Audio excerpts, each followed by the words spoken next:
Hubo una época en la que los patios traseros de Estados Unidos contaban historias. No eran simples extensiones de césped para cortar los sábados por la mañana ni espacios estériles para una parrillada ocasional. Eran verdaderos ecosistemas domésticos llenos de propósito. Rebalsaban de verduras, hierbas, flores comestibles y estructuras curiosas que parecían sacadas de un cuento de hadas agrícola. Cada rincón tenía una función, cada planta un papel, y cada costumbre era el resultado de generaciones que aprendieron a convivir con la tierra, no a dominarla. En esos jardines antiguos, no se desperdiciaba nada. Las cebollas colgaban del techo, las macetas se enterraban para regar sin gastar una sola gota de más, y los tomates no eran solo comida, eran celebraciones.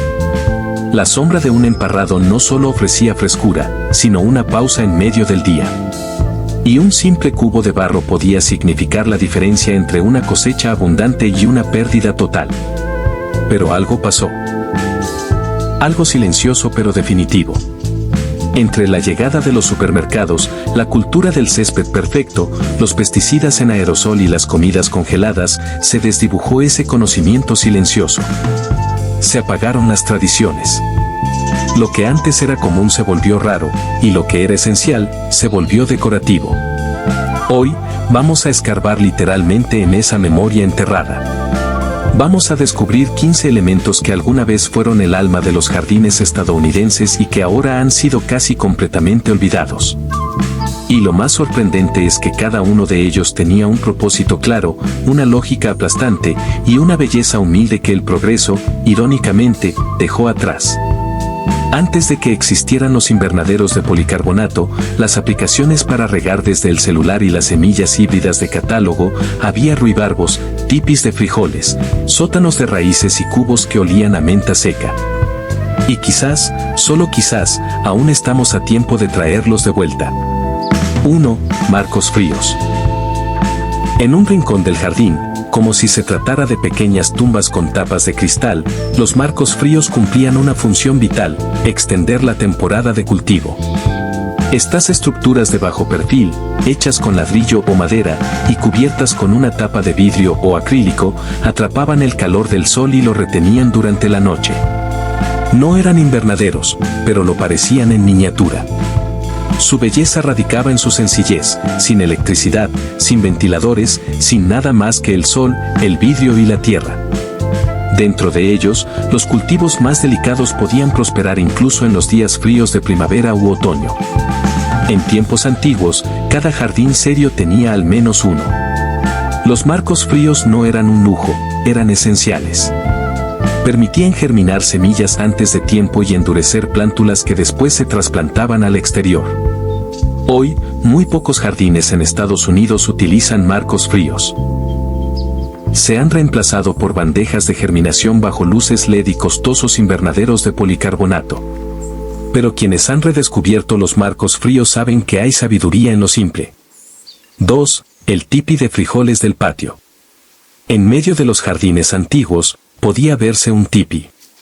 No hecho para dormir ni acampar, sino para trepar.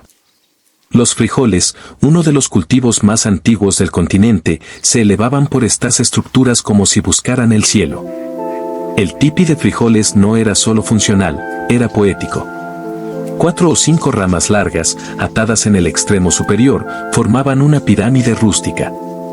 A su alrededor, se plantaban semillas de frijol trepador. Con el tiempo, las plantas escalaban las varas hasta cubrirlas completamente, formando un dosel verde, vivo, palpitante.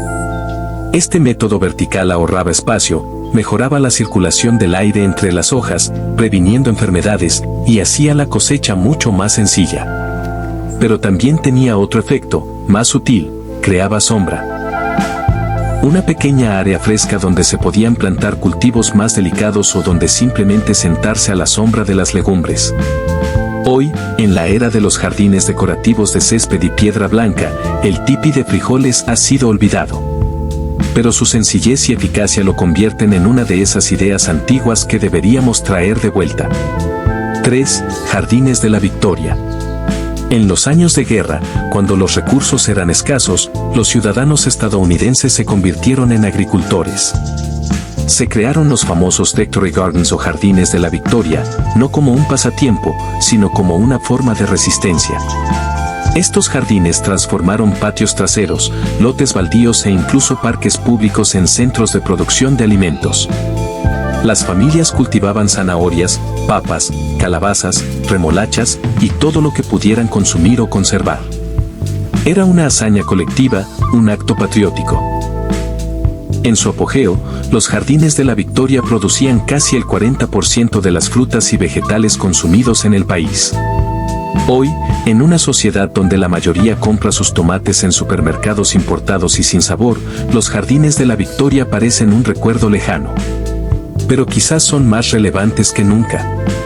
No solo por la autosuficiencia que promovían, sino por el espíritu de comunidad, colaboración y propósito que sembraban. 4. El huerto de ruibarbos. Antaño, casi todo jardín familiar tenía un rincón dedicado al ruibarbo. Esta planta perenne, con tallos rojos gruesos y hojas verdes como abanicos, era un tesoro culinario y medicinal. El ruibarbo no era solo para tartas. Se utilizaba para hacer compotas, salsas, vinos e incluso remedios naturales. Además, era resistente, casi indestructible. Una vez plantado, volvía cada año con más fuerza. Algunos ruibarbos han sobrevivido durante décadas, olvidados entre la maleza, y aún así siguen produciendo. Hoy en día, pocos jardineros plantan ruibarbo. Ha sido reemplazado por cultivos más modernos o por espacios de césped. Pero su capacidad de durar generaciones, su estética exuberante y su valor nutricional lo convierten en un candidato perfecto para recuperar. 5. Cultivos asociados. Los antiguos sabían que algunas plantas se ayudaban mutuamente. No hablaban de companion planting como lo hacen ahora los jardineros modernos. Simplemente, lo hacían. Un clásico, el maíz, los frijoles y la calabaza, conocidos como las tres hermanas en las culturas indígenas. El maíz crecía alto y servía de soporte. Los frijoles trepaban por él y fijaban nitrógeno en el suelo. La calabaza, con sus hojas grandes, daba sombra, retenía humedad y evitaba malas hierbas. Pero esto iba más allá. Zanahorias y cebollas, por ejemplo, se plantaban juntas porque repelían insectos mutuamente.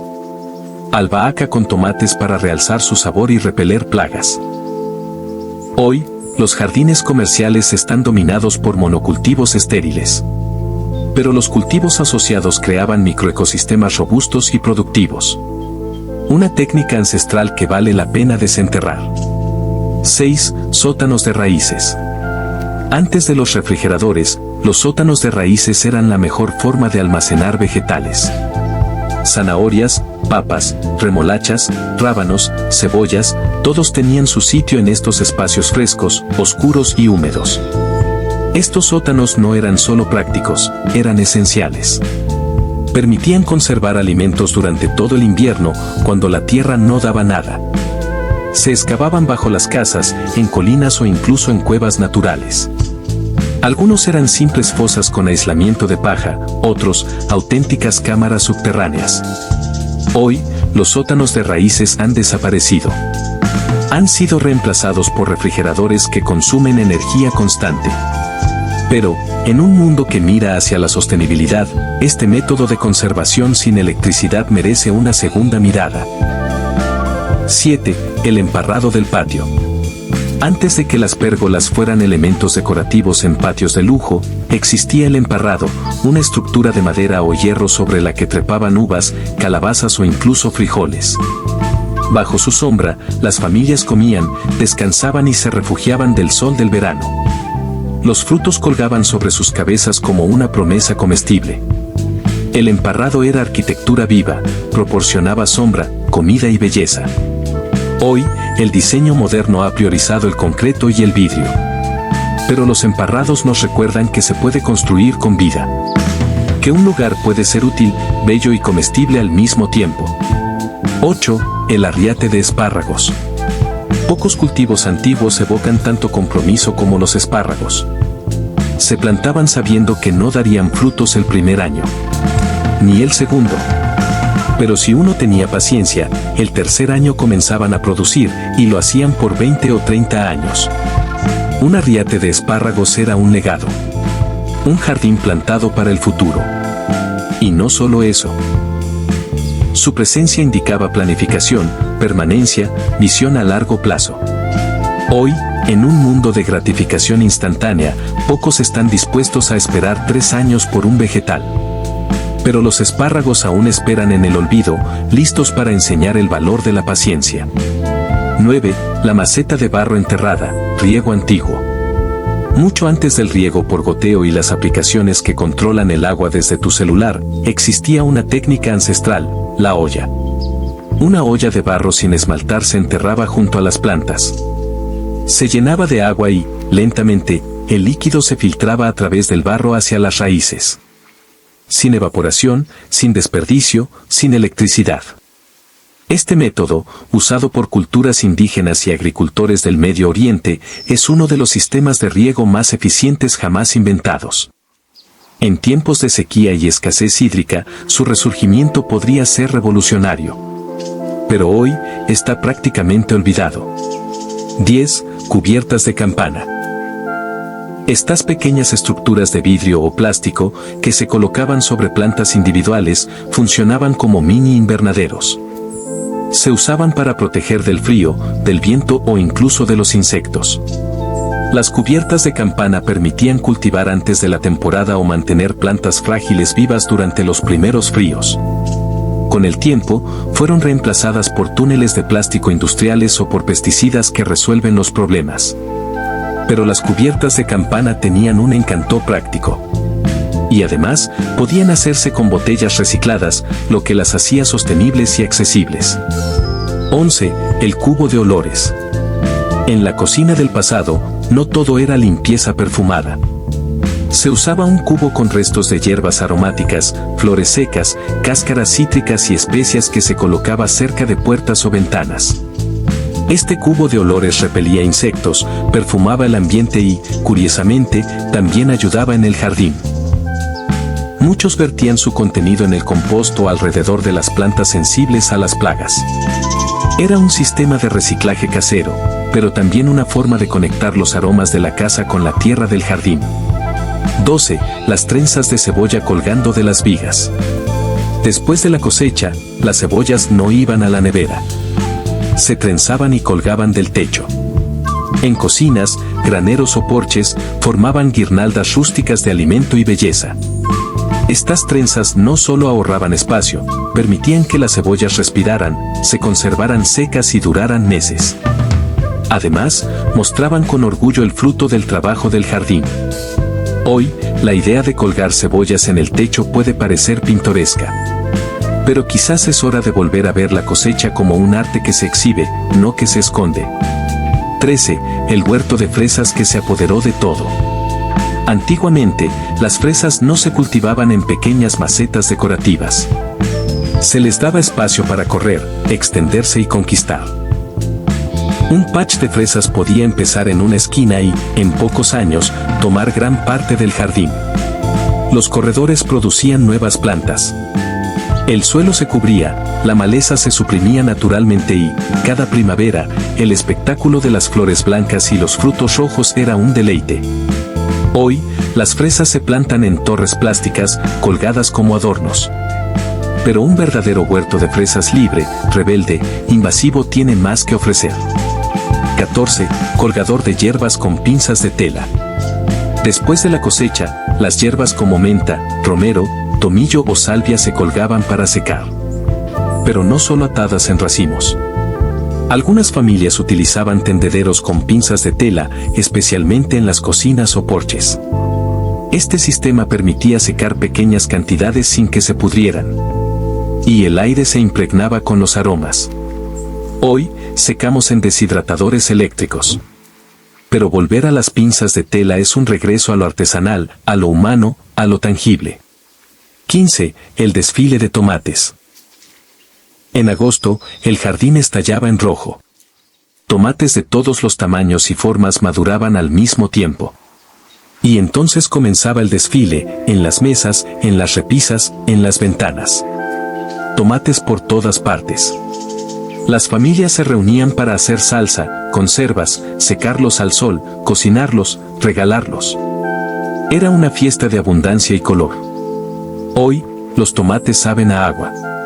Se compran verdes y se maduran en cajas. Pero en los jardines antiguos, cada tomate tenía historia, sabor y propósito. Estas 15 características no son reliquias del pasado. Son testigos de una sabiduría que entendía el ritmo de la tierra, el valor de la paciencia, la belleza de lo simple. En un mundo que avanza a toda prisa, quizá ha llegado el momento de mirar atrás. De recordar que nuestros abuelos y bisabuelos cultivaban más que alimentos, cultivaban vida, comunidad y resiliencia.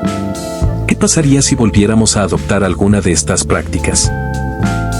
Si cada jardín dejara de ser solo decorativo y comenzara a producir, proteger, alimentar y enseñar. Si este recorrido por las maravillas olvidadas del jardín te hizo pensar, recordar o soñar con revivir alguna de estas ideas en tu propio espacio, no te vayas sin suscribirte. Aquí seguimos desenterrando saberes antiguos, soluciones simples y belleza práctica que el mundo moderno dejó atrás. Dale like si alguna de estas 15 joyas te sorprendió, comparte este video con alguien que ame la tierra tanto como tú, y cuéntame en los comentarios cuál de estos elementos te gustaría traer de vuelta. Porque recuperar el pasado no es retroceder, es recordar hacia donde deberíamos volver a crecer.